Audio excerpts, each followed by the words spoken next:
লেখাপড়ার আসরে আজকের গল্প লীলা মজুমদারের চোর ধরা। নন্দর আজ বেজায় মন খারাপ।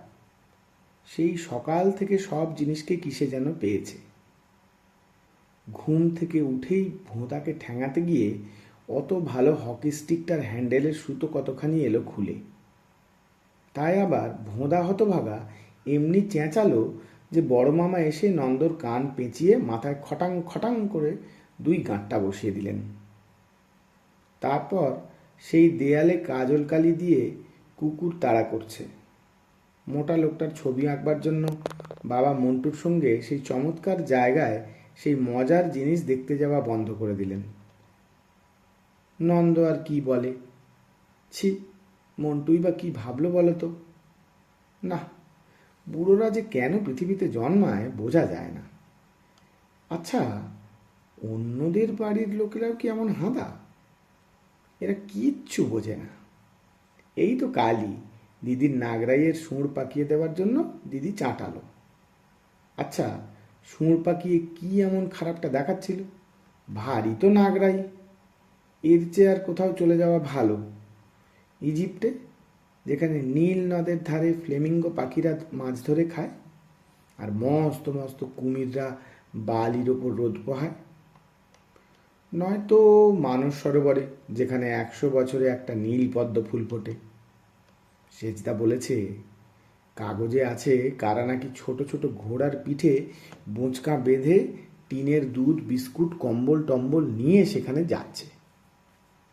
কিংবা তাদের ছেড়ে নন্দ আরও উপরে যাবে, যেখানে লোমওয়ালা মানুষরা কিসের জানি রস খায়, সে খেলেই গায়ের রক্ত গরম হয়ে ওঠে। কিংবা যাবার তো কত জায়গায় আছে। খিদিরপুরের ডকেই যদি কাজ নেয় কে খুঁজে পাবে? সেই যে একবার নন্দ দেখেছিল, একটা পুলের তলায় ইঁট দিয়ে উনুন বানিয়ে মাটির হাঁড়িতে কি রেঁধে খাচ্ছিল কারা সব। ডকের কুলি হবে বা সেই রকমই করে থাকবে। কিংবা যারা গান করে গায়ে গায়ে ঘুরে বেড়ায় তাদের সঙ্গেও তো জুটে যাওয়া যায়। গরুর গাড়ি নিয়ে মেলাতে মেলাতে বেড়ানো যাবে। কিন্তু তার আবার একটা অসুবিধে আছে। দিদিকে গান শেখাতে এসে গোপেশ্বরবাবু বলে গেছেন কোকিলের ডিম ভেঙে খেলেও এ ছেলের কিছু হবে না। গান করতে না পারুক, গরুর গাড়ি তো চালাতে পারবে। হঠাৎ একটা ভীষণ সংকল্প করে নন্দ। শটান উঠে একেবারে ঘোরানো সিঁড়ির দরজার কাছে সে এসে দাঁড়ায়। মা বলেছেন, খবরদার, ও দরজা খুলবি নি, বিপদে পড়বি। কি বিপদ অনেক ভেবে নন্দ মাসিমাকে জিজ্ঞেস করেছিল। মাসিমা বলেছিলেন, ওরে বাবা, সে ভীষণ বিপদ। কি ভীষণ? জিজ্ঞেস করাতে আবার বললেন, সিঁড়ির মোড়ে মোড়ে বেজায় হিংস্র লোকেরা নাকি বাঁকা ছুরি হাতে চকচকে চোখ করে ওত পেতে বসে থাকে সারা রাত।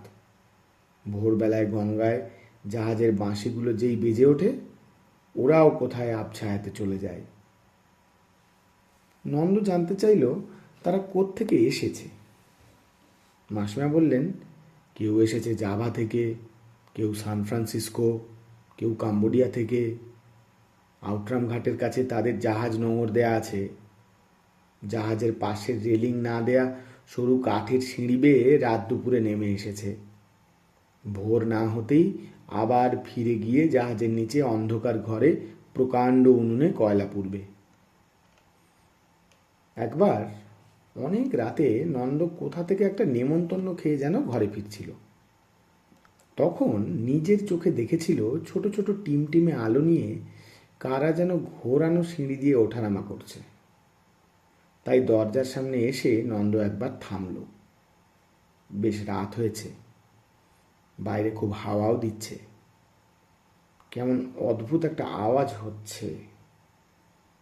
হাওয়া তো রোজই দেয় আজকাল, কিন্তু এরকম তো কখনো মনে হয় না। নন্দ দরজা খুলল। চামচিকের খোকার কান্নার মতো একটা শব্দ হলো। একটা বড় সাইজের ঠ্যাঙে লোমওয়ালা মাকড়সা সরসর করে নন্দর পায়ের ওপর দিয়ে চলে গেল। প্রথম সিঁড়িতে পা দেবার আগে নন্দ উপর দিকে তাকালো।